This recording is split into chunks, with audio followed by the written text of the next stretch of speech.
India alliance की जो बैठक कल से चल रही है वो आज अभी अभी खत्म हो गई। कल रात को, आज सुबह से इस देश के सभी प्रमुख नेता, आपने देखे होंगे, लगभग सभी 28 पार्टीज के प्रमुख नेता, 6 राज्यों के मुख्यमंत्री इस बैठक में शामिल हो गए। ममता जी जल्दी चली गई है और अखिलेश यादव भी मीटिंग में थे कल से, वो भी जल्दी चले गए हैं।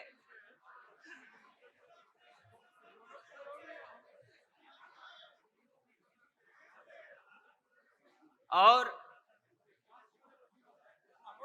इंडिया अलायंस जो हमारा गठबंधन है,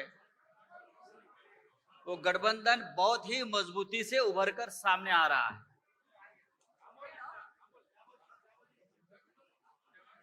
यस,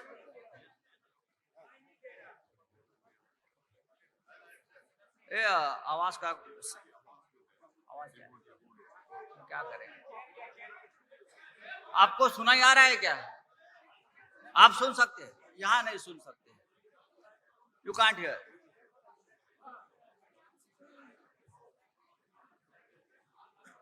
कल रात को और आज पूरे दिन 3 बजे तक लगभग सभी प्रमुख विषयों के ऊपर चर्चा हो गई। कुछ इंपॉर्टेंट रिजोल्यूशन भी हमने पास किए हैं और खास करके इंडिया अलायंस की coordination committee, 14 member coordination committee, उनका स्ट्रक्चर हो गया है। बाद में कैंपेन कमेटी है, working group of social media है, वर्किंग ग्रुप ऑफ मीडिया है और वर्किंग ग्रुप ऑफ रिसर्च है। ये 4 प्रमुख कमेटी का भी गठन हुआ है और सभी अलायंस पार्टी के मेंबर्स उस कमेटी में इंक्लूड कर दिए हैं। 2 पॉलिटिकल रिजोल्यूशंस भी है, उस बारे में आपको आदित्य ठाकरे जी बताएंगे। और जिस तरह से ये इंडिया गठबंधन की ताकत बढ़ रही है, जैसे मैंने कल कहा कि 2024 का चुनाव हम जीतने जा रहे हैं, और मैंने ये भी कहा गठबंधन की तरफ से अब इंडिया को हराना मुश्किल ही नहीं, नामुमकिन है। इस प्रकार का एक मजबूत गठबंधन हमने बनाया है। लगभग सभी नेताओं ने इस चर्चा में पार्टिसिपेट किया है, अपने विचार भी व्यक्त किए हैं, कुछ सुझाव भी दिए हैं।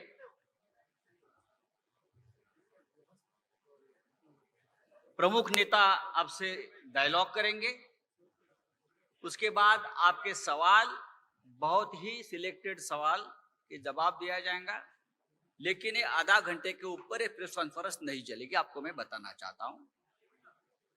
कमेटी का पूरा जो ब्यौरा है या पूरी कमेटी है, उसका लिस्ट आपको दी जाएगी, यहां पढ़ने की जरूरत नहीं है। लेकिन जो मेन कमेटी है, कोऑर्डिनेशन कमेटी, 14 मेंबर, सिर्फ उसके नाम मैं आपके सामने पढ़ लेता हूं।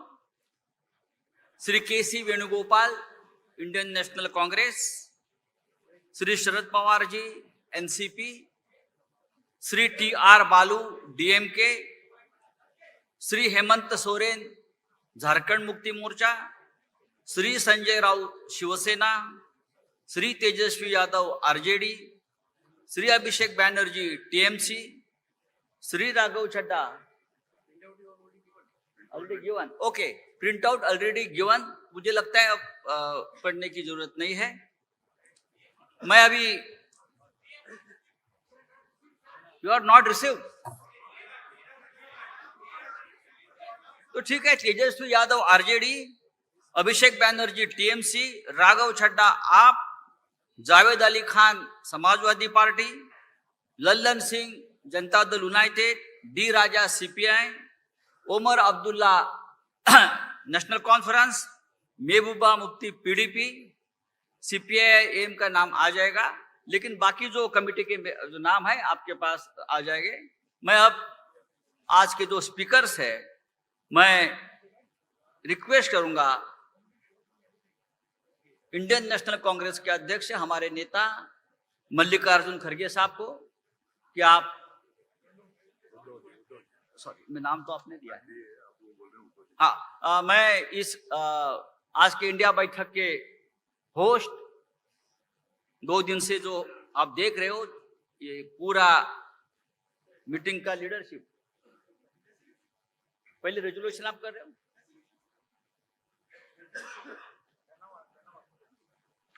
जो रेजोल्यूशन आज के बैठक में हुए हैं, जो पॉलिटिकल रेजोल्यूशंस है, उस बारे में आदित्य ठाकरे जी आपको बताएंगे।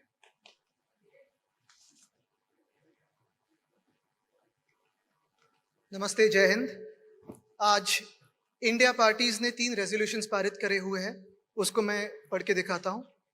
पहला रेजोल्यूशन ये है कि we the India parties hereby resolve to contest the forthcoming Lok Sabha elections together as far as possible. Seat sharing arrangements in different states will be initiated immediately and concluded at the earliest in a collaborative spirit of give and take. दूसरा resolution ये है, we the India parties hereby resolve to organize public rallies at the earliest in different parts of the country on issues of public concern and importance. और तीसरा resolution ये है, we the India parties hereby resolve to coordinate our respective communications and media strategies and campaigns on the theme of Judega Bharat, Jeetega India in different languages. Thank you. Jai Hind.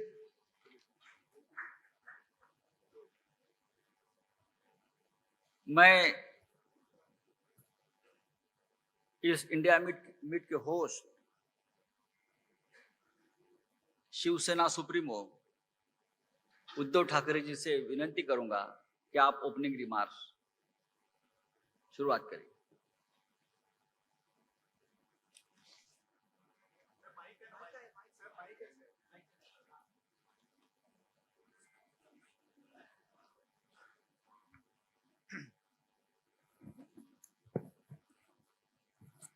इंडियाच्या 3ऱ्या मीटिंगसाठी देशभरातून आलेल्या सर्व मातब्बर आणि मान्यवर नेत्यांचं मी स्वागत करतो और मैं धन्यवाद देना चाहता हूं। आज 3री मीटिंग संपन्न हुई और दिन ब दिन इंडिया मजबूत होते जा रहा है। ये बात भी सच है कि जैसे जैसे हम करीब आते जा रहे हैं, एक कदम आगे बढ़ते जा रहे हैं, तो इंडिया के विरोधी दल में घबराहट हो रही है। पहले हमें पूछा जा रहा था कि विपक्ष की एकजुट, और उसी वक्त हमने कहा था कि विपक्ष की एकजुट में नहीं मानता, हम सारे लोग देश प्रेमी हैं और हमारी एकता देश प्रेमियों की एकता है। और हमने हमारे अलायंस का जो नाम लिया है इंडिया, तो अब इंडिया के विपक्ष, इंडिया के विरोधी जो है, आप सभी जानते हैं वो कौन है। आज की मीटिंग में अच्छी चर्चा हुई, अच्छे डिसीजन लिए गए, कुछ कमिटीज बनाई गई और हम सारे लोगों ने तय किया है कि आने वाले चुनाव में हम तानाशाही के खिलाफ लड़ेंगे, हम जितने सारे जुमलेबाज हैं उनके खिलाफ लड़ेंगे, हम भ्रष्टाचार के खिलाफ लड़ेंगे। और एक बात मैं जरूर बताना चाहता हूं कि हम मित्र परिवारवाद के खिलाफ भी जरूर लड़ेंगे। और वो इसलिए कि मैंने बंगलोर में कहा था कि भारत मेरा परिवार है, हम सब भारतीय हैं, तो सारा भारत मेरा परिवार है। परिवारवाद की अगर बात करें तो भारत परिवार छोड़कर इलेक्शन चुनाव के दरमियान एक नारा होता है, मैंने भी सुना था उस वक्त, सबका साथ सबका विकास। चुनाव जीतने के बाद जिन लोगों ने साथ दिया, सबको लात और अपने मित्रों का विकास, ये मित्र परिवारवाद अब हम चलने नहीं देंगे। और ये लड़ाई दिन ब दिन तेज होती जाएगी। पूरी जनता जो गरीब है, एक डर है, मन में डर है, क्या होगा, अब सेशन होने जा रहा है, क्यों बुलाया है, क्या होगा, आधी रात कुछ एक घोषणा हो जाती है, आज से ये बंद, आज से ये चालू। तो ये जो डर है, सब लोगों को हम एक विश्वास दिलाना चाहते हैं कि डरिए मत, भय मुक्त भारत भय मुक्त भारत के लिए हम सारे लोग इकट्ठा आए हैं और मुझे पक्का विश्वास है आप सभी तो साथ में हैं, क्योंकि आप भी देख रहे हैं, आपके माध्यम से बहुत सारी खबरें हम देख रहे हैं, सुन रहे हैं, कहां कहां कैसे अत्याचार हो रहा है और सरकार जो है कुछ नहीं कर रही। एलपीजी गैस सिलेंडर 200 रुपए से सस्ता जरूर किया, लेकिन 2014 में उसकी जो कीमत थी उसके बाद आज तक कितनी कीमत, कितना दाम बढ़ाया गया था, वो लोगों के समझ में आ गई ये बात। गैस सिलेंडर 200 रुपए से सस्ता किया, लेकिन बीच में 1000 रुपया महंगा किया, मतलब 5 साल लूट और इलेक्शन के वक्त छूट। तो ये सारी नीति अब हम बर्दाश्त नहीं करेंगे। गैस सिलेंडर सस्ता किया, लेकिन उसके ऊपर पकाएंगे क्या? दाल महंगी होती जा रही है, चावल ये वो सब रसोई की चीजें वो महंगी होती जा रही है। तो ऐसे बहुत सारे मुद्दे हैं, इस विषय पर हम सारे एक मत होकर लड़ेंगे। और जो हमने नारा दिया है, जुड़ेगा भारत जीतेगा इंडिया, वो इंडिया और भारत को हम जिताएंगे, जरूर जिताएंगे। और ये लड़ाई सिर्फ हम लोगों की नहीं, आप सभी की और देश के हर नागरिक की है। और सबको इस लड़ाई जीतने के लिए शुभकामनाएं देता हूं। जय हिंद, जय महाराष्ट्र।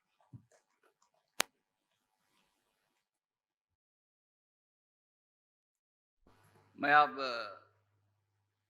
कांग्रेस के अध्यक्ष, हमारे सबके नेता मल्लिकार्जुन खड़गे साहब को विनती करूंगा कि आप अपनी बात सामने रखें। माइक है ना?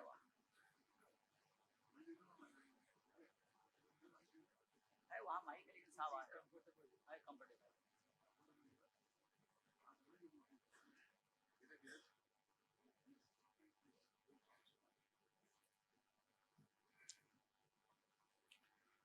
मंच पर बैठे हुए सभी नेतागण, यहाँ पर पधारे हुए हमारे मीडिया के दोस्तों, सारे नाम लेने की वजह से यही बेहतर होगा कि जो कोई इस स्टेज पे बैठे हैं सभी को मैं नमस्ते करते हुए अपना 4 शब्द आपके सामने रखूंगा। आज की ये जो बैठक हुई, ये बहुत ही ठीक ढंग से सभी पार्टियों ने मिलके चलाया। इसका उद्देश्य क्या था, ये तो उद्धव ठाकरे जी ने कहा है और हम इसकी कोशिश बहुत दिन से कर रहे हैं। जब मैं बेंगलोर में था, उस वक्त भी जो वहां पर मीटिंग हो गई थी, इससे पहले पटना में हो गई थी।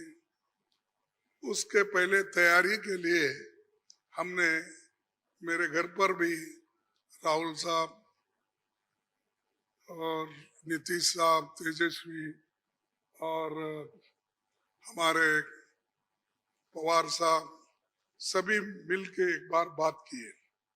उसका एक ढांचा बना। उसके बाद जो नीतीश साहब के पटना में पहला मीटिंग हुआ, उस मीटिंग में एक एजेंडा तय करने की बात हो गई और उसके बाद में बेंगलुरु का हुआ। अब यहाँ पर मुंबई में आज सभी लोग मिलके अपनी बात को रखे और खास करके सभी को एक ही, सबका उद्देश्य एक ही है कि महंगाई को कैसा कम करे, इसके लिए कैसा लड़े, अनएम्प्लॉयमेंट के लिए कैसा हम लड़े। और इतने प्राइसेस जो बढ़ रहे पेट्रोल और डीजल के, और खास करके मोदी जी हमेशा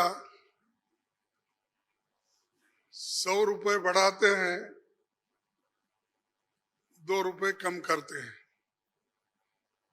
अब पेट्रोल की, एलपीजी की जो दाम थी वो मोर और लेस डबल हो गई, लेकिन उन्होंने उसमें से सिर्फ 200 रुपए कम किया, यानी 700 बाकी रहा।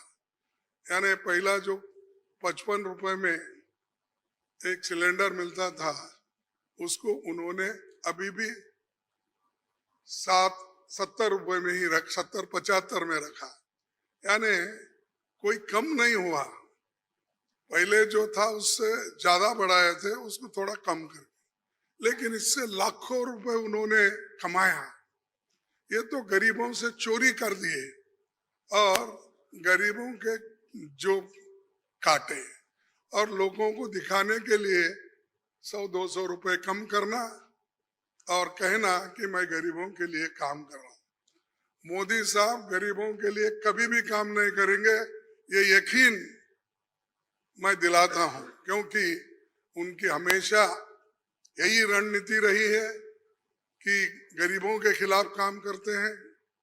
बड़े बड़े उद्योगपति के साथ वो मिलजुल के चलते हैं।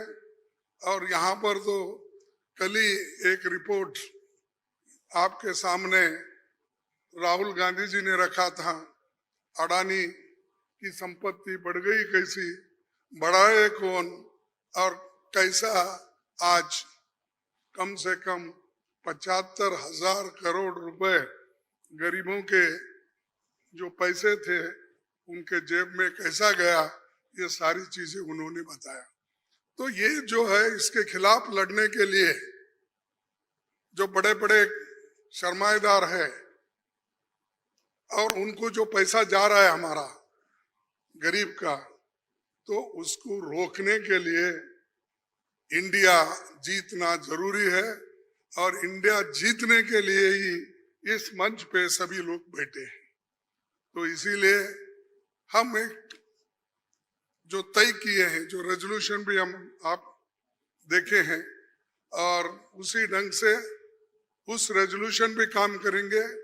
हर जगह मीटिंग करेंगे, हर स्टेट कैपिटल में हम जाएंगे और जो ये मुद्दे हैं, इन्फ्लेशन का हो, अनएम्प्लॉयमेंट का हो, हर चीज की जो बढ़त हो रही उसका हो, और ऑटोनोमस बॉडीज को सत्यानाश कर रहे हैं।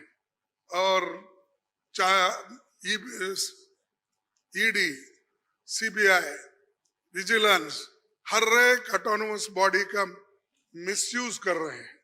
ऐसा कभी नहीं हुआ। मैं भी मोर और लेस शरद पवार जी साहब के बाद मेरा नंबर लगता है। मैं भी 55 साल से पॉलिटिक्स में हूँ और 52 साल से एमएलए, एमपी, राज्यसभा का मेंबर हूँ। मैं ऐसा नहीं देखा, कोई ऐसा चीफ मिनिस्टर किया नहीं ऐसा। लेकिन आज मोदी सडनली और एक बात की कि बिजनेस एडवाइजरी कमेटी को नहीं पूछे, अपोजिशन लीडर को भी नहीं बुलाए, किसी को बुलाए बगैर वो पार्लियामेंट का डेट देकर स्पेशल सेशन बुला रहे हैं।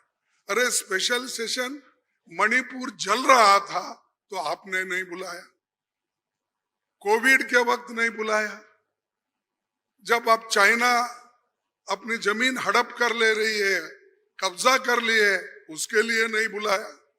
लोग तंग और तबाह इसमें ये हमारा नोटबंदी के वक्त परेशान थे, माइग्रेंट वर्कर परेशान, उस वक्त नहीं बुलाया। जब जब मुल्क अपने मुश्किल में रहता उस वक्त उन्होंने कभी नहीं बुलाया। अब क्यों बुलाए मुझे मालूम नहीं, आज का एजेंडा क्या है उनका मालूम नहीं। तो ये देश चलाने की रीत नहीं है, ये आहिस्ता आहिस्ता डिक्टेटरशिप की तरफ जा रहे हैं। और ये ध्यान में रखना चाहिए कि कभी वो मीडिया उनके साथ है, वो एक उनके दिमाग में है, प्रेस मीडिया हो, टीवी हो, ये सारी चीजें मेरे पास है, ये उनका कहना है। और हमको कभी कभी ऐसा दिखता भी है, माफ करो क्योंकि मैं ऐसा बोल रहा हूं समझ के, आप गुस्से में आके हमारे खिलाफ मत लिखो।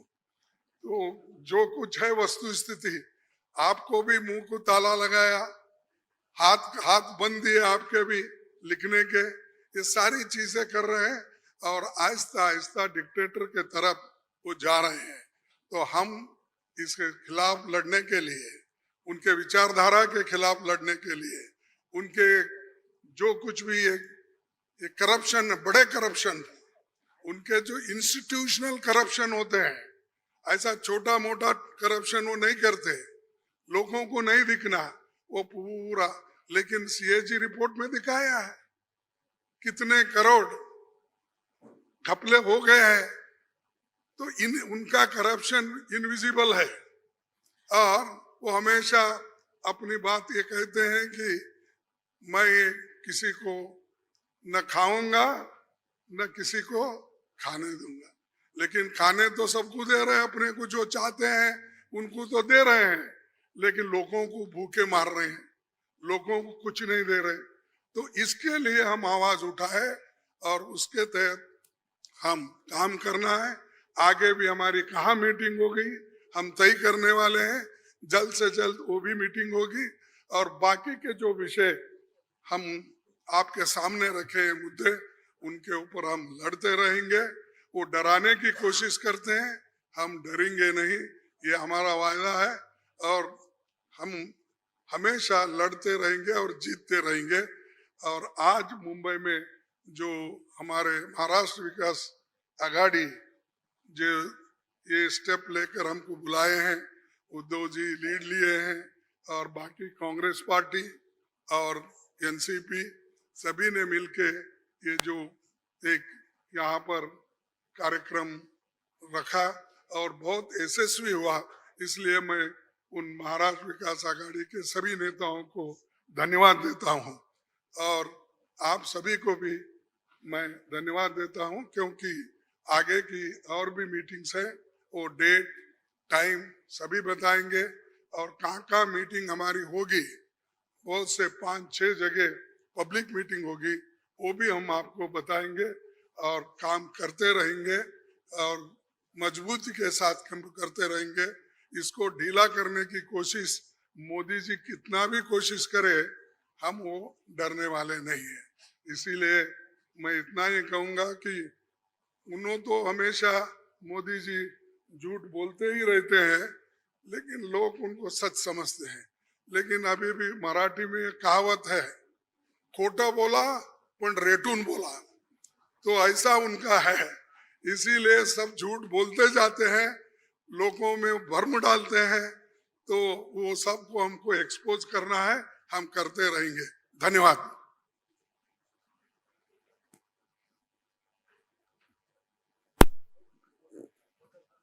थैंक यू खड़गे साहब। डेफिनेटली इंडिया जीतेगी, लेकिन ये जीत की शुरुआत हो गई है पाटना से, पाटना की भूमि से। और हम सबको एक साथ लाने की सबसे पहली जिम्मेदारी ली थी नीतीश कुमार जी, लालू जी, आप सभी ने। मैं अब नीतीश कुमार जी, बिहार के मुख्यमंत्री महोदय, आपसे विनती करता हूं, आप आपकी बात रखिए। वहां ही माइक है, आप वहां से बात कर सकते हैं, आप कर लीजिए।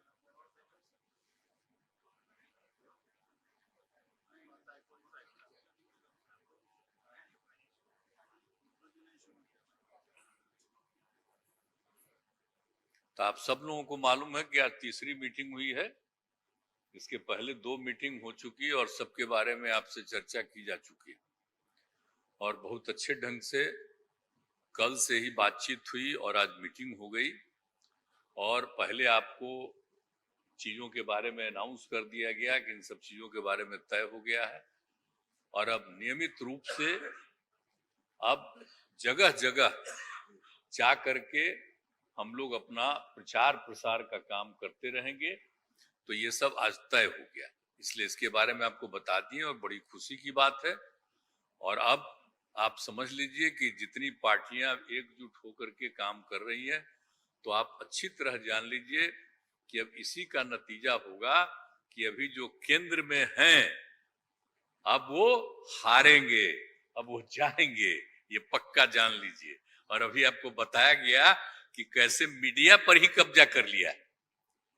कोई भी दूसरे की बात कम छपता है और ज्यादातर उन्हीं की बात छपते रहती है।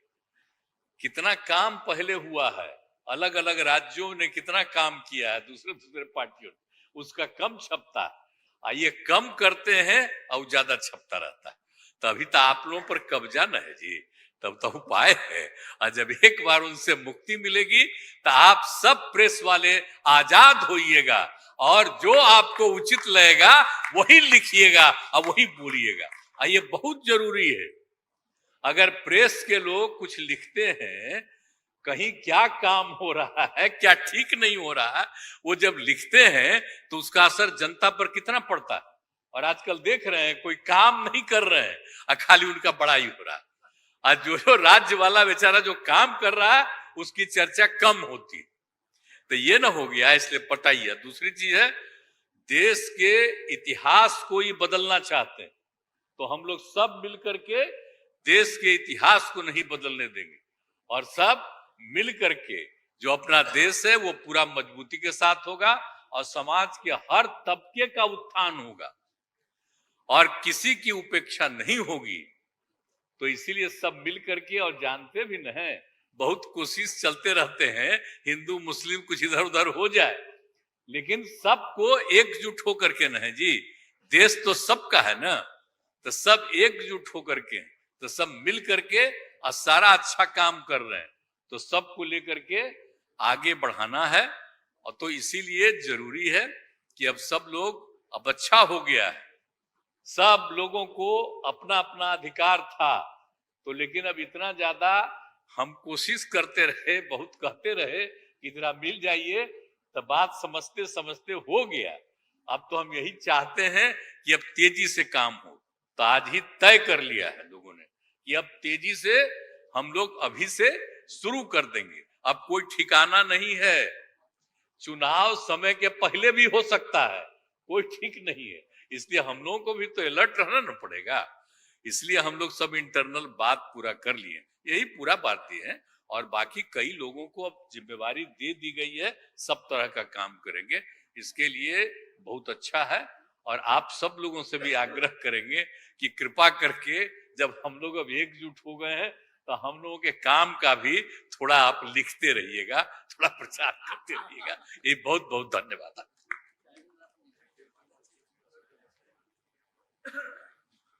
Honorable Chief Minister of Tamil Nadu, I request you to express your views. Stalin Saab.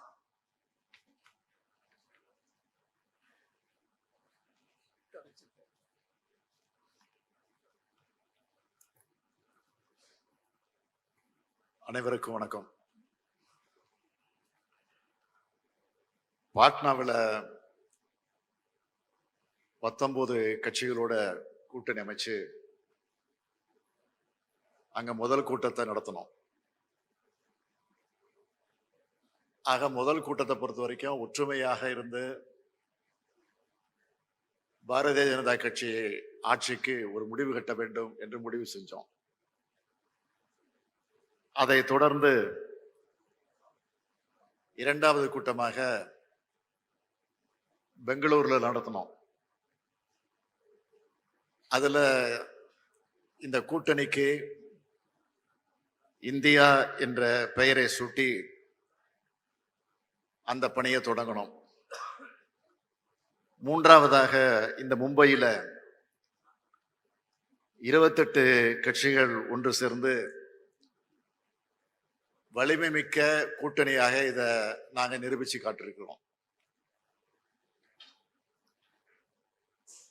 நடைபெற்றுக் கொண்டிருக்கக்கூடிய பாரதிய ஜனதா கட்சி எப்படிப்பட்ட ஒரு சர்வாதிகார ஆட்சியை நடத்தி கொண்டிருக்கிறது என்பது உங்களுக்கு எல்லாம் நல்லா தெரியும். அதுல இப்ப குறிப்பா பிரதமராக இருக்க மோடி அவர்கள் எங்கே போனாலும், அது அரசு நிகழ்ச்சியா இருந்தாலும் சரி, கட்சி நிகழ்ச்சியா இருந்தாலும் சரி, அல்லது தனிப்பட்ட எந்த நிகழ்ச்சிக்கு போனாலும் அங்கெல்லாம் இந்த 9 வருஷமா செஞ்சிருக்கக்கூடிய சாதனைகளை பற்றி சொல்ல முடியாம சிறந்த ஆட்சி நடத்திக்கிட்டு இருக்கோங்கிறத வெளிப்படையாக சொல்ல முடியாத அளவுக்கு அவர் ஆளாகி, நாங்க அமைச்சிருக்கக்கூடிய இந்தியாவுடைய கூட்டணியை பற்றி அவர் அடிக்கடி பேசிக்கிட்டு இருக்கிறாரு. ஆக சிறந்த பப்ளிகேஷன் ஆபீசரா பிரதமரே செயல்பட்டு கொண்டிருக்கிறார். அதற்காக நாங்க எங்க கூட்டணியின் சார்பில் பிரதமர் மோடி அவர்களுக்கு நன்றியை தெரிவிச்சுக்கிறோம். இந்த 9 ஆண்டு காலத்துல இந்த ஆட்சியில, பிஜேபி ஆட்சியில எந்த சாதனைகளும் கிடையாது. நாளுக்கு நாள் இந்த ஆட்சி அன்பாப்புலரா போயிட்டு இருக்கு. ஆனா இந்தியாவோட கூட்டணி பாப்புலரா ஆகிட்டு இருக்கு. இந்த கூட்டத்தை பொறுத்த வரைக்கும் இது ஒரு திருப்திகரமான கூட்டம் மட்டும் இல்ல, ஒரு திருப்புமுனை கூட்டமாக இந்த கூட்டம் இன்னைக்கு அமைஞ்சிருக்கு. பிஜேபி ஆட்சியினுடைய கவுண்ட் டவுன் ஆரம்பம் ஆயிடுச்சு. இது வரைக்கும் இந்தியாவில் காண முடியாத ஒரு சர்வாதிகார ஆட்சியை இன்னைக்கு நம்ம பார்த்துக்கிட்டு இருக்கிறோம். அண்மையில் 7 லட்சம் கோடி ரூபாய் சிஏஜி ரிப்போர்ட் கொடுத்திருக்கக்கூடிய விவரம்லாம் உங்களுக்கு நல்லா தெரியும். அது பற்றி இன்றைக்கு பிரதமராக இருக்கக்கூடிய மோடி அவர்கள் வாய் திறந்து பதில் சொல்ல முன்வரல. உச்ச நீதிமன்ற தீர்ப்புக்கு மதிப்பில்லை, தேர்தல் கமிஷனுக்கும் சுதந்திரம் கிடையாது. இடி, சிபிஐ, ஐடி என அரசியல் எதிரிகள் எல்லாம் அச்சுறுத்துகிற ஒரு ஏவல் அமைப்புகளாக இந்த அமைப்புகளை பிஜேபி ஆட்சி பயன்படுத்திக்கிட்டு இருக்கு. நாங்கெல்லாம் இன்னைக்கு தனித்தனியா கட்சிகளா இருந்தாலும் நாட்டை காப்பாத்துறதுக்கு ஒன்னா சேர்ந்திருக்கிறோம். அரசியல் லாபங்களுக்காக நாங்க சேர்ந்திருக்கிறோம்னு தயவு செஞ்சு யாரும் நினைக்காதீங்க. இந்தியாவினுடைய மாண்பை காப்பாற்றுவதற்காக, இந்தியாவினுடைய மதச்சார்பின்மையை காப்பாற்றுவதற்காக, இந்தியாவினுடைய சமூக நீதியை காப்பாற்றுவதற்காக நாங்கள் எல்லாம் இன்றைக்கு ஒன்று சேர்ந்திருக்கிறோம். ஒரு பெரிய போர்க்களத்தில் ஈடுபட போகிறோம்.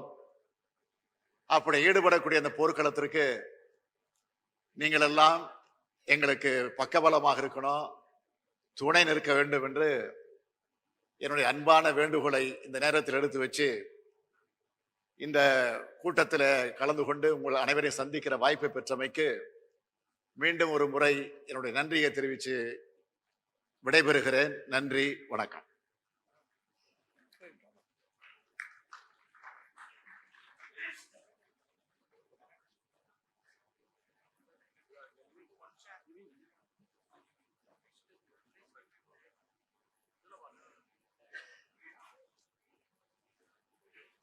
मैं अरविंद केजरीवाल जी को आमंत्रित करता हूं।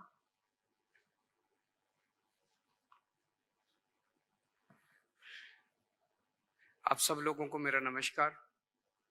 सबसे पहले मैं महाविकास आघाड़ी के ठाकरे साहब, पवार साहब और महाराष्ट्र कांग्रेस के नेताओं को बहुत बहुत बधाई और शुक्रिया अदा करना चाहता हूं इतनी शानदार 2 दिन की मीटिंग ऑर्गेनाइज करने के लिए।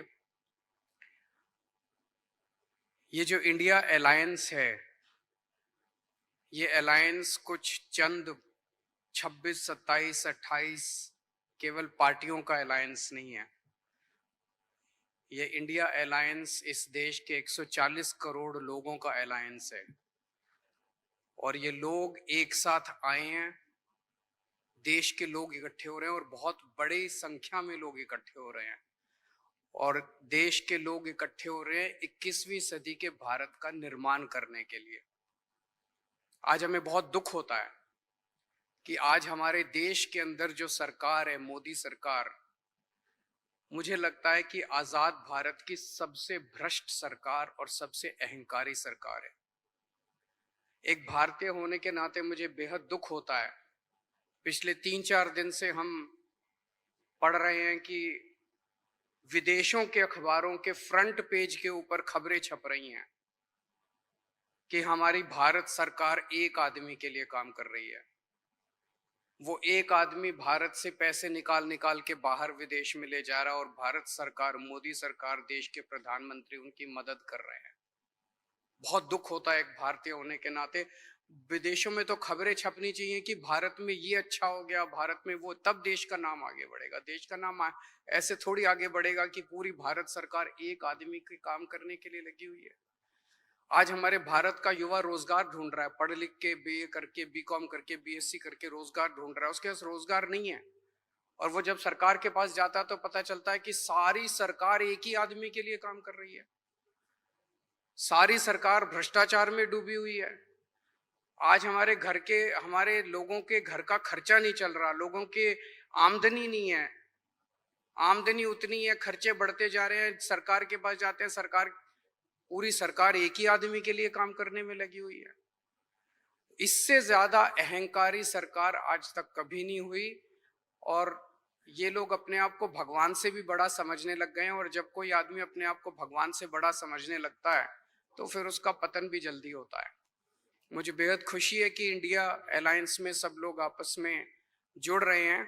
एक चीज मैं देख रहा हूं, बहुत बड़ी बड़ी ताकतें, अब सबको लगने लगा है कि ये इंडिया अलायंस मोदी सरकार के आने वाले समय में मोदी सरकार के पतन का कारण बनने वाला है। तो बहुत बड़ी बड़ी ताकतें इस इंडिया अलायंस को तोड़ने में लगेंगी, बहुत बड़ी बड़ी ताकतें। पिछले कुछ दिनों से मैं देख रहा हूं, जबरदस्ती क्या दिखाया जाएगा, इसकी उसके से लड़ाई हो गई, उसकी उससे लड़ाई हो गई, जबरदस्ती दिखाने की कोशिश की जाएगी, जबरदस्ती दिखाने की कोशिश की जाए।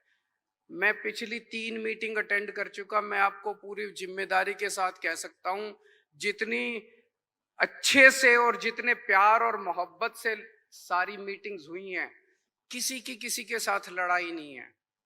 और यहाँ पे जितने लोग बैठे हैं कोई पद के लिए नहीं आया, सब 140 करोड़ लोगों के इस भारत देश को बचाने के लिए आए हैं, इसको तरक्की के रास्ते पे ले जाने के लिए आए हैं, कोई यहाँ पे पद के लिए नहीं आया है। मुझे बेहद खुशी है, 2 दिन की हमारी मीटिंग बहुत अच्छी रही और सबने आगे बढ़ बढ़ के आज मीटिंग में जिम्मेदारियां ली हैं। किसी ने सीट शेयरिंग करवाने की जिम्मेदारी ली है, किसी ने मीडिया की जिम्मेदारी ली है, किसी ने सोशल मीडिया की जिम्मेदारी ली है, किसी ने कैंपेन डिजाइन करने की जिम्मेदारी ली है। मुझे पूरी उम्मीद है कि आने वाले समय के अंदर पूरा भारत इकट्ठा होगा और इस अहंकारी, भ्रष्टाचारी, तानाशाही सरकार का पतन का कारण बनेगा। बहुत बहुत शुक्रिया। भारत इकट्ठा हो रहा है, हो जाएगा।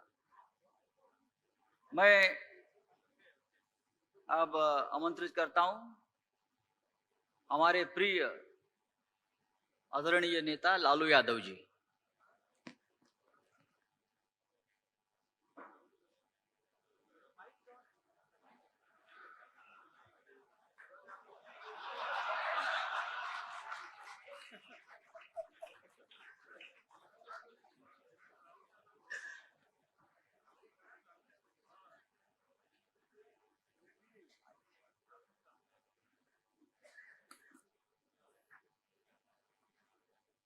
कांग्रेस पार्टी के अध्यक्ष जी शरद पवार जी, मंच पर बैठे हुए हमारे देश के सभी पार्टी के नेतागण, मोदी के पार्टी को छोड़ के, मुझे काफी प्रसन्नता हुई कि हम इस देश के विभिन्न पार्टियों के नेता अलग अलग बैठे थे और नरेंद्र मोदी ससर रहे थे आगे। हम एक नहीं थे, एक मंच पर एक एक उम्मीदवार खड़ा नहीं होते थे, उसका खमियाजा देश को भुगतना पड़ा और मोदी काफी इसका लाभ उन्होंने उठाया। हम शुरू से ही यह लड़ाई लड़ते रहे कि भाजपा हटाओ, देश बचाओ। भा मने भाजपा, ज मने जलाओ और पा मने पार्टी, बोलते रहते थे। ये बात सही हो रहा है, सही निकल रहा है। इस देश में माइनॉरिटी सुरक्षित नहीं है, क्या क्या हुआ आपको मालूम होगा इस देश में क्या हो रहा है कि आज हमारे अल्पसंख्यक भाई सुरक्षित नहीं है, महसूस नहीं कर रहे हैं। अच्छा, देश में गरीबी बढ़ रही है, महंगाई बढ़ रही है, 60 रुपया किलो भिंडी हो गया, भिंडी। टमाटर का जो हाल है सो जानते ही हैं, जबकि टमाटर में कोई स्वाद भी नहीं है इनके राज में।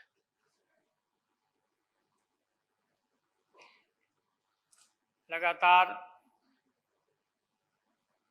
लड़ाई लड़ते लड़ते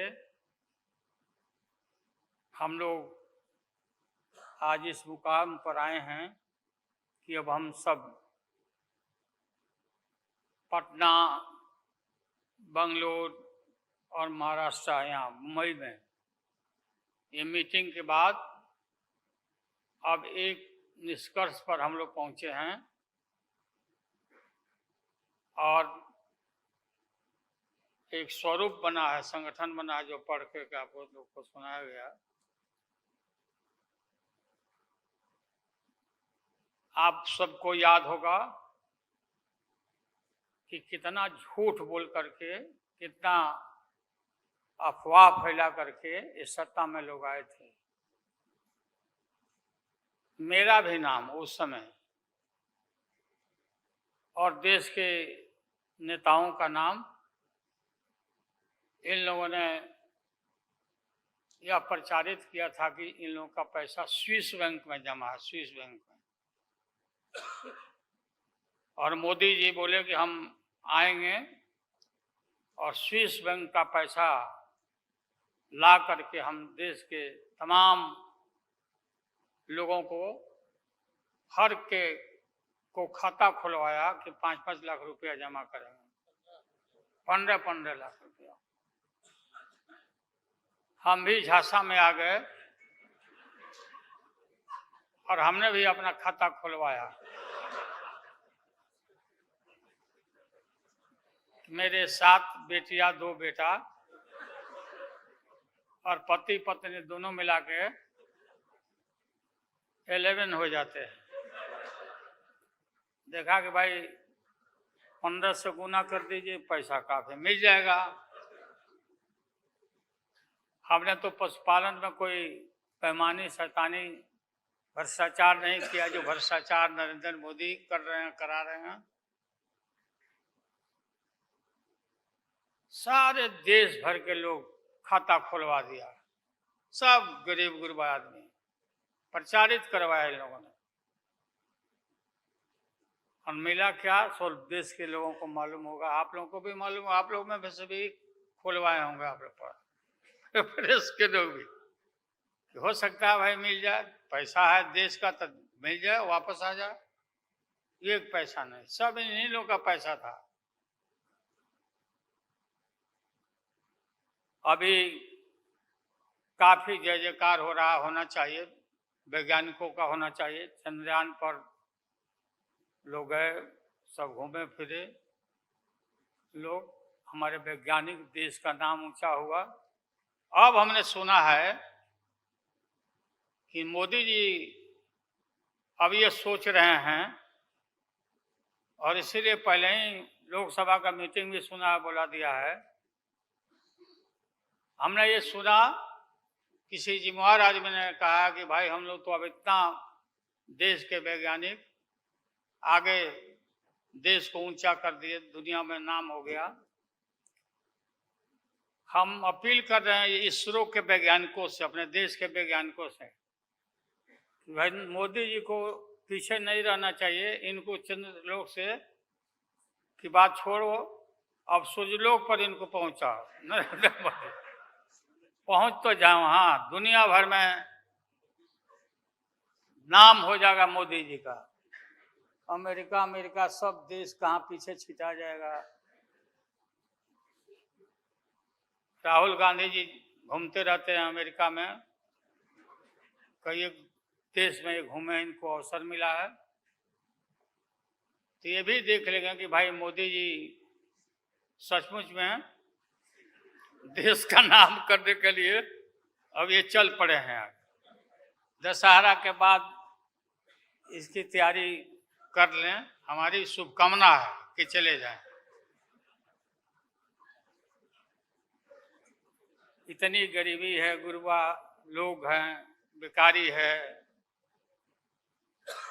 चारों तरफ फैला हुआ है, और बोलते हैं कि देश आगे बढ़ गया, कि देश आगे बढ़ गया।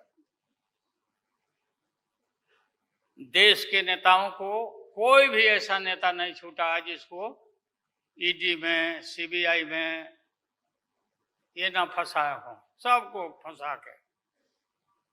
ये हम देखते थे, पहले के जमाना में सुनते थे कि जो बड़े लोग होते थे, सामंती लोग होते थे, वो गरीबों को और मिडिल क्लास के लोगों को मुकदमा में फंसा के और शासन करते थे। वही इनकी आदत हो गई है, और हम लोग डरने वाले नहीं हैं। हमने अपना किडनी ट्रांसप्लांट कराया है, कोई शौक से नहीं कराया है। डॉक्टरों ने कहा कि करा लो भाई। हमारी बेटी सिंगापुर में रहती है, उसने अपना किडनी दान दे दिया, जीवन दान दिया हमारी बेटी। और वहाँ इतना हम अपना शरीर का ऑपरेशन कराए हुए हैं, कोई ठिकाना नहीं। और पहले इस रोग के अलावा एशियन हार्ट इंस्टीट्यूट डॉक्टर पंडा है यहाँ, नामी ग्रामी सर्जन हैं।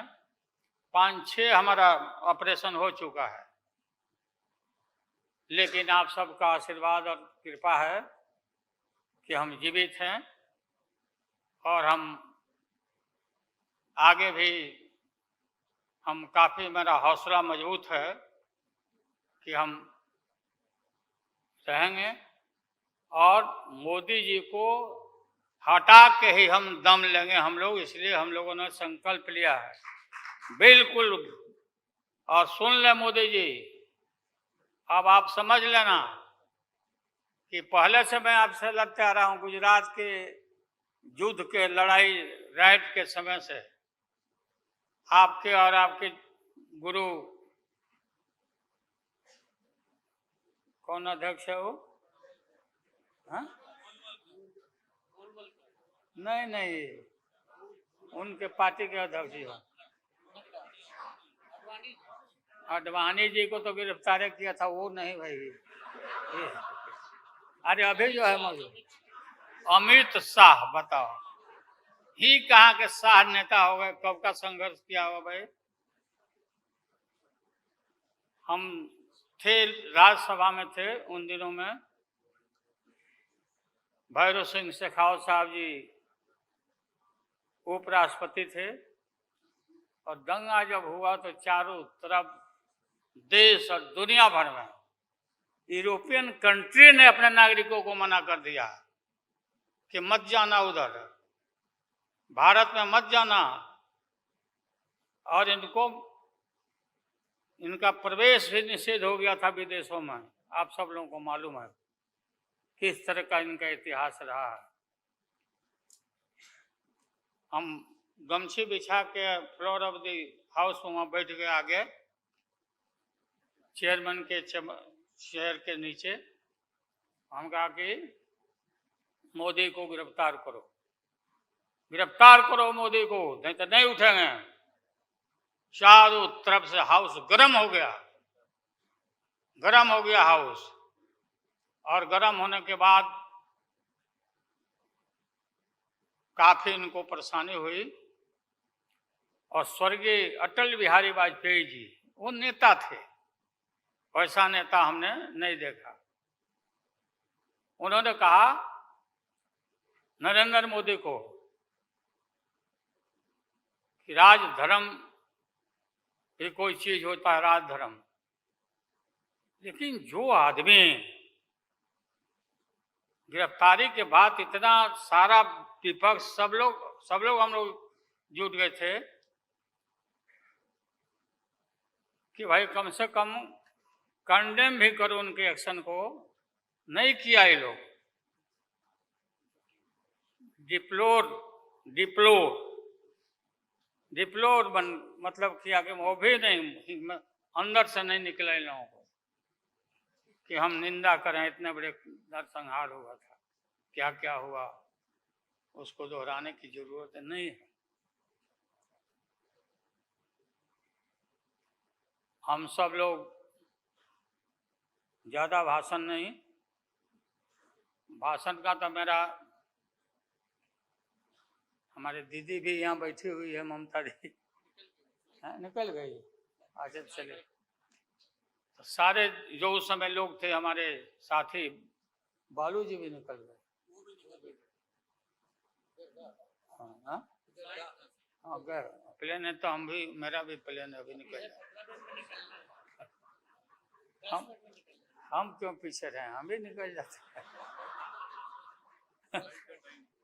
फ्लाइट के टाइम आ गया। तो आप सभी पत्रकार भाइयों को मैं प्रणाम करता हूं, सलाम करता हूं, आदाब करता हूं।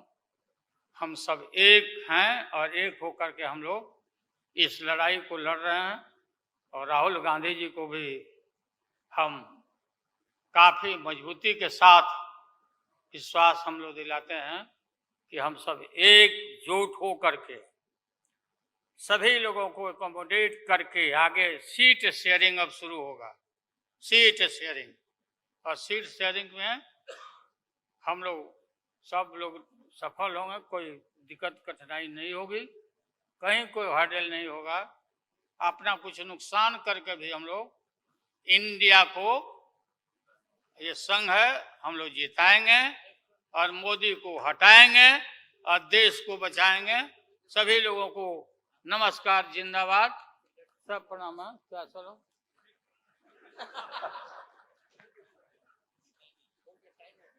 टाइम भी हो गया, तो नमस्ते सब लोगों को, प्रणाम। पवार साहब के लिए भी हम लोगों की शुभकामना है। आप पुराने नेता हैं, डटे रहिएगा, अपना पार्टी को मजबूत रखिए, हम लोग आपके साथ हैं। अब मैं सीताराम येचुरी जी को आमंत्रित करता हूं, अपनी बात रखें।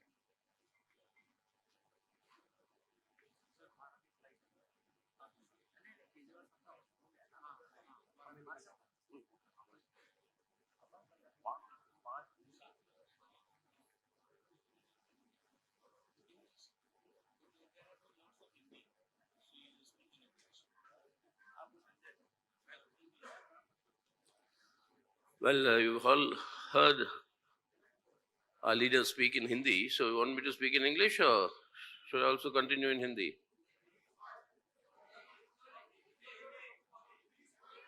Telugu, my mother tongue. Huh? Well, you've heard the basic decisions here. India, this alliance is met, it is expanded. There are two more parties that have joined, and we think that more will join. And we have worked out the understandings on the basis of which the seat sharing will be done at the state levels. State level seat sharing will, all the discussions will take place at the state level. अच्छा बताइए Lalu ji, Lalu ji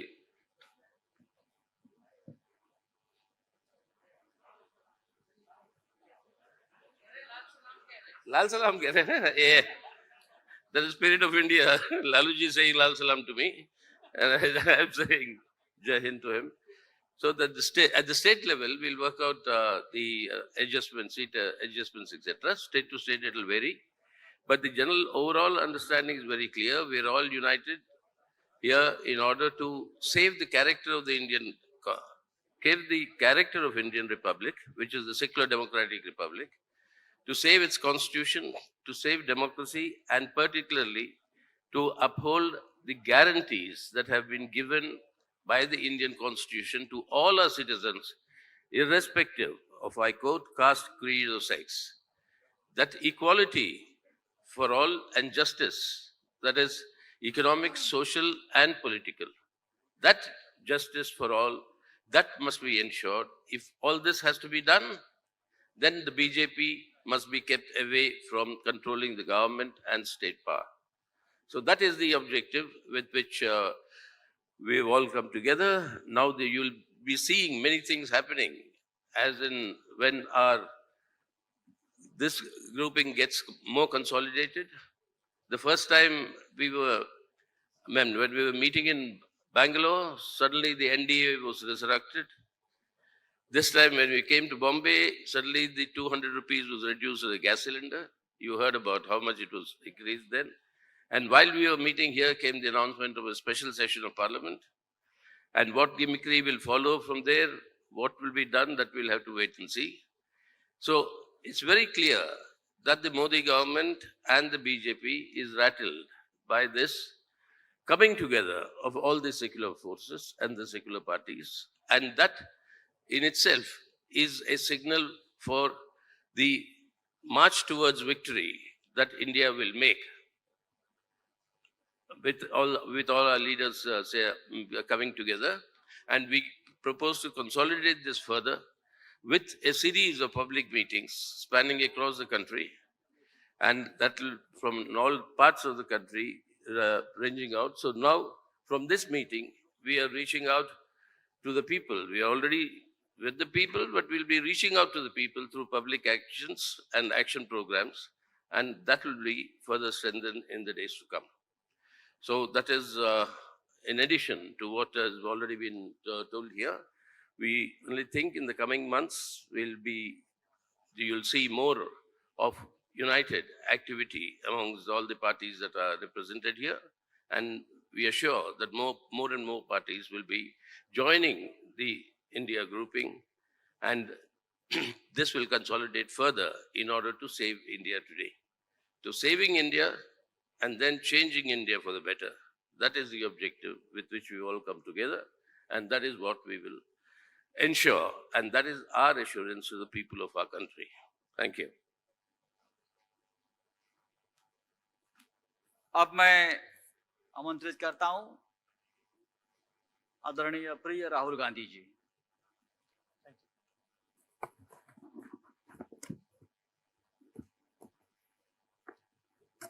I'd like to thank Thakre ji, Sharad Pawar ji, Congress Party of Maharashtra, our leaders, for organizing a fantastic session of the India Alliance.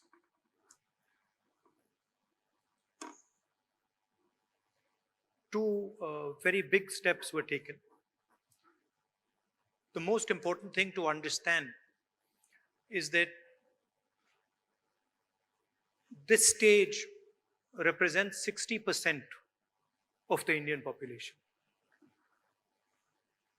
If the parties on this stage unite,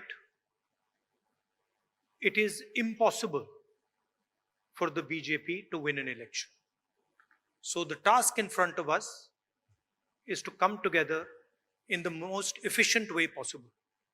And two big steps have been taken in that regard. The first step is a coordination committee and committees under that committee. And the second step is a decision that we will expedite all seat sharing discussions and decisions and make them happen as soon as possible.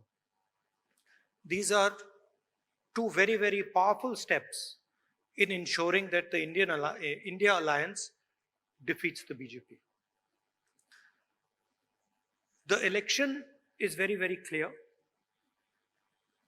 I did a press conference yesterday, and the nexus between the Prime Minister and a particular businessman is there for every single person to see.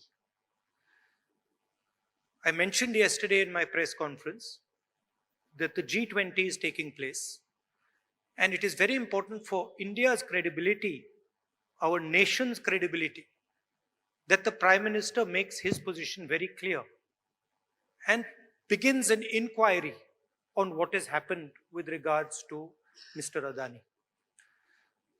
The Prime Minister and the BJP are a nexus of corruption. And that is the first thing that the India Alliance is going to demonstrate and prove. The idea behind Prime Minister Modi's government is to extract money from the poor people of this country and transfer it to a limited few. And so we are going to propose a clear path, development path. We are going to put together a clear set of ideas that will once again involve the poor people, the farmers, the kisans, the workers in the progress of this country. I'd like to once again thank all the senior leaders, and I'm confident that the India Alliance will defeat the BJP. The final thing I'd like to say, of course, there are leaders who are much more senior than me, but the real work in this alliance is the relationships that are forged between the leaders of this alliance. And I can say with confidence that these two meetings have done a huge amount in building the rapport between all the leaders and ensuring that all of us work together as one. I can see that there is flexibility among all the leaders in the way we are approaching things. There are differences, of course, but I am extremely impressed by the way those differences are minimized and ironed out. Thank you very much. Of course, I don't want to comment much about the press, but I think Laluji said it best. You're also in some ways restricted and chained, and India Alliance is working to free you from your chains. Thank you. Sorry, I forgot one thing, which is probably the most important thing. I spent a week in Ladakh. I went to Pangong Lake, right in front of where the Chinese are. And I had detailed discussions, probably the most detailed discussions that any politician outside Ladakh has had with the people of Ladakh. And specifically, the shepherds of Pangong Lake, the leaders of Pangong Lake, and the common people who live around Pangong Lake. And they categorically told me that the Chinese have taken Indian land. They categorically told me that the Prime Minister is lying about the fact that the Chinese have not taken Indian land. And every single person in Ladakh knows that the people of India and the people of Ladakh have been betrayed by the government of India. There is clearly an accommodation that has happened between the government and the Chinese. There is clearly a change on the borders. Our shepherds themselves told us that they are not being allowed into the areas where they were allowed. So this is known to everybody. Unfortunately, our press doesn't raise these issues, but these are issues of national importance, of national security. And it is shameful, extremely shameful, what has happened in Ladakh. Thank you.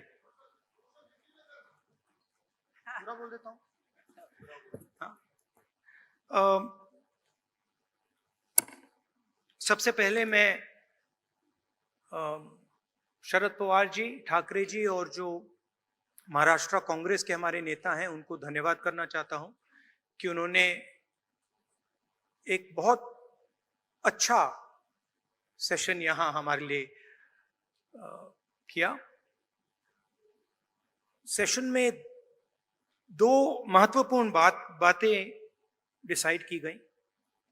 पहले के एक coordination committee होगी और दूसरी कि जल्दी से जल्दी जो सीट शेयरिंग का मामला है उसको हम डिस्कस करके उसमें हम रेजोल्यूशन निकाल देंगे। नरेंद्र मोदी और अदानी जी के बीच में जो रिश्ता है उसके बारे में मैंने कल बोला। इंटरनेशनल फाइनेंशियल न्यूज़पेपर्स में आया है कि $1 बिलियन पैसा हिंदुस्तान से गया है, बाहर गया है और वापस आया है। नरेंद्र मोदी जी G20 करा रहे हैं और हिंदुस्तान की इज्जत का मामला है। नरेंद्र मोदी जी को कह देना चाहिए कि वो इंक्वायरी कराएंगे, और अगर वो इंक्वायरी नहीं कराएंगे तो फिर पूरे देश को पता लग जाएगा कि क्यों इंक्वायरी नहीं कराई जा रही है। स्टेज पे जो नेता हैं, जो पार्टीज हैं, वो हिंदुस्तान के 60% लोगों को रिप्रेजेंट करती हैं, और अगर हम एक साथ मिलके चुनाव लड़ेंगे तो बीजेपी चुनाव जीत ही नहीं सकती है। और मुझे बहुत खुशी हो रही है कि जो हमारी पार्टीज हैं, जो हमारे नेता हैं, उनके बीच में जो रैपोर है, जो फ्लेक्सिबिलिटी है, वो गहरी होती जा रही है। और मुझे लगता है कि इंडिया अलायंस बीजेपी को चुनाव में आसानी से हरा देगा। बीजेपी हिंदुस्तान के गरीब लोगों से धन छीनकर चुने हुए 2-3 लोगों को देती है। हमने प्रोग्राम्स की बात की है। एक हम कमेटी बना रहे हैं जो पॉलिसीज के बारे में डिस्कशन करेगी, और जो हमारे किसान हैं, मजदूर हैं, गरीब लोग हैं, उनके लिए जो हमारा विजन है वो हम थोड़ी ही देर में हिंदुस्तान को, आप सबको दिखाएंगे। Thank you. इंडिया अलायंस के एक मजबूत स्तंभ आदरणीय शरद पवार जी।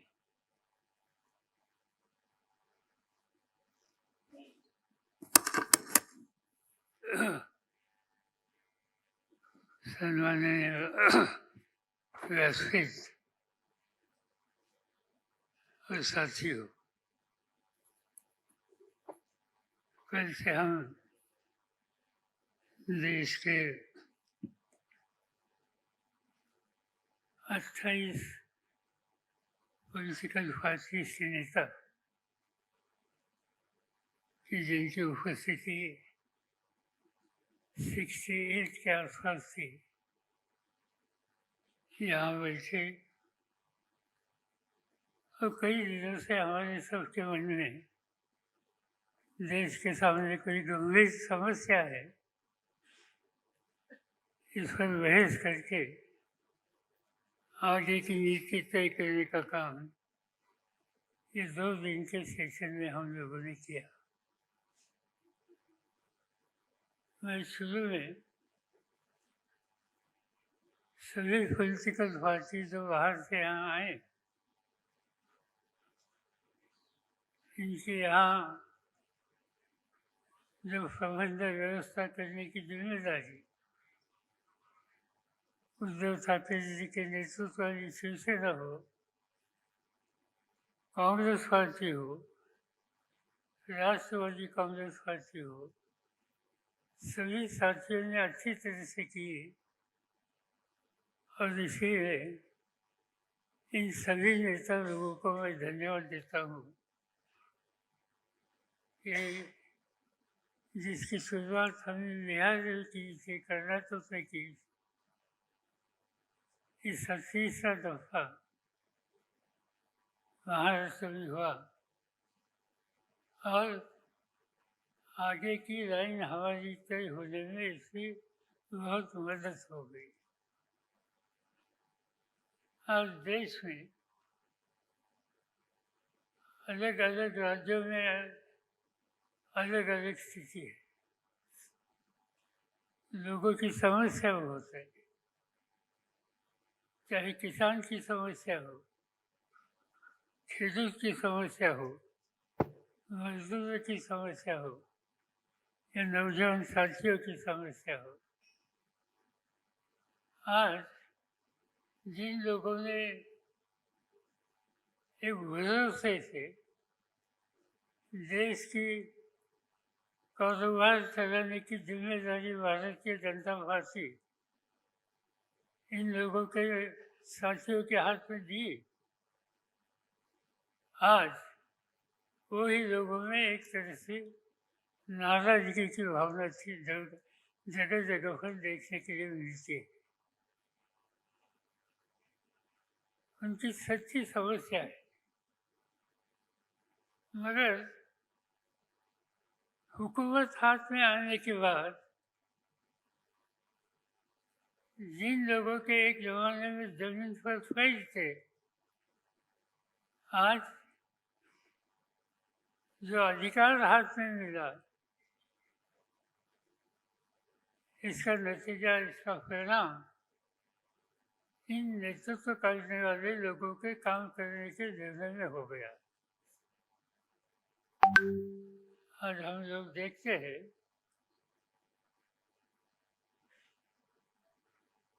कि राजनीति में राजनीतिक दल मिलकर काम करने की तैयारी करते हैं तो उनका काम हो, उनकी नीति हो, इस बारे में कुछ आशंका हो सकती है, मगर खाली यहाँ मीटिंग करने की बात तय हो गई तो इस पर भी भारतीय जनता पार्टी के लोगों ने क्रिटिसिज्म किया।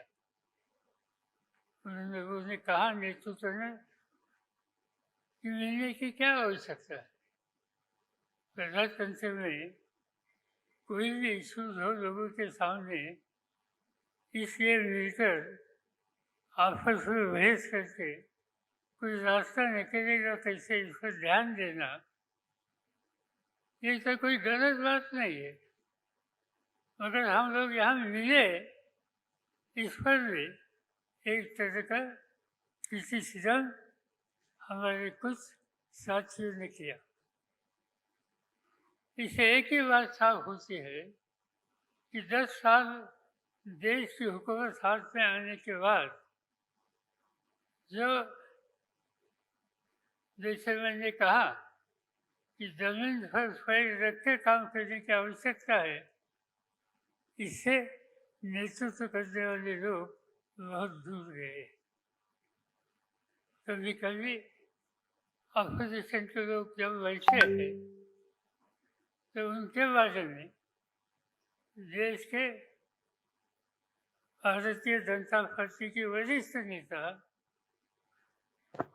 इन लोगों के बारे में घमंडिया ऐसा उनका उल्लेख करके उनके बारे में बातें करते।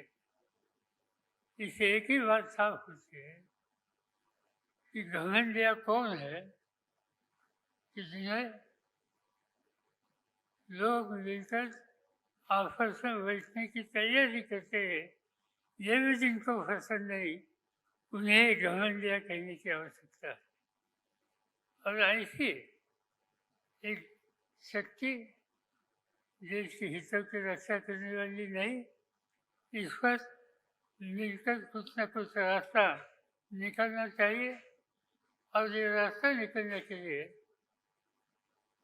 हम कुछ लोग कई दिनों से आपस में बात करते थे और जिससे इंडिया के नाम पर एक नया विकल्प देश में तैयार करने की कोशिश हम लोगों ने शुरू की है और इसका ही ये सम्मेलन, यहाँ का सम्मेलन था। मुझे खुशी है कि देश के लोगों ने जो कुछ हम करना चाहते हैं इस बारे में मुझे गंभीरता से देखने की बात की। मीडिया ने ये जो कुछ हम कर रहे हैं ये देशवासियों के सामने अच्छी तरह से रखने के लिए अपना काम किया। मैं इतना ही आपको वादा करता हूँ, हम रुकेंगे नहीं, हम गलत रास्ते पर जाएंगे नहीं। गलत रास्ते पर जो जा रहे हैं उनको ठीक रास्ते पर लाने के लिए और ठीक रास्ते पर आते नहीं तो उन्हें दूर करने के लिए जो कोई करने की आवश्यकता है वो हम कंधे को कंधे मिलाकर मिलकर हम करेंगे और देशवासियों के सामने एक साफ सुथरा प्रशासन देने की जो आवश्यकता है इसके लिए जो कुछ करना होगा वही करेंगे, इतना मैं कहना चाहता हूँ। ये सब करने के लिए हमारे सब साथियों ने बहुत मेहनत की, तीनों पार्टी के नेता लोगों ने, उनके सब साथियों ने मेहनत की। अनेक कई राज्यों से जो हमारे साथी यहाँ आ गए, मैं इन सभी को धन्यवाद देना चाहता हूँ कि ये अधिवेशन कामयाब होने के लिए सभी लोगों ने साथ की। ये सभी को मैं धन्यवाद देता हूँ, मीडिया को धन्यवाद देता हूँ, यहाँ जिन साथियों ने अच्छी तरह से इंतजाम किए इन साथियों को धन्यवाद देता हूँ और आपसे अदा लेता हूँ।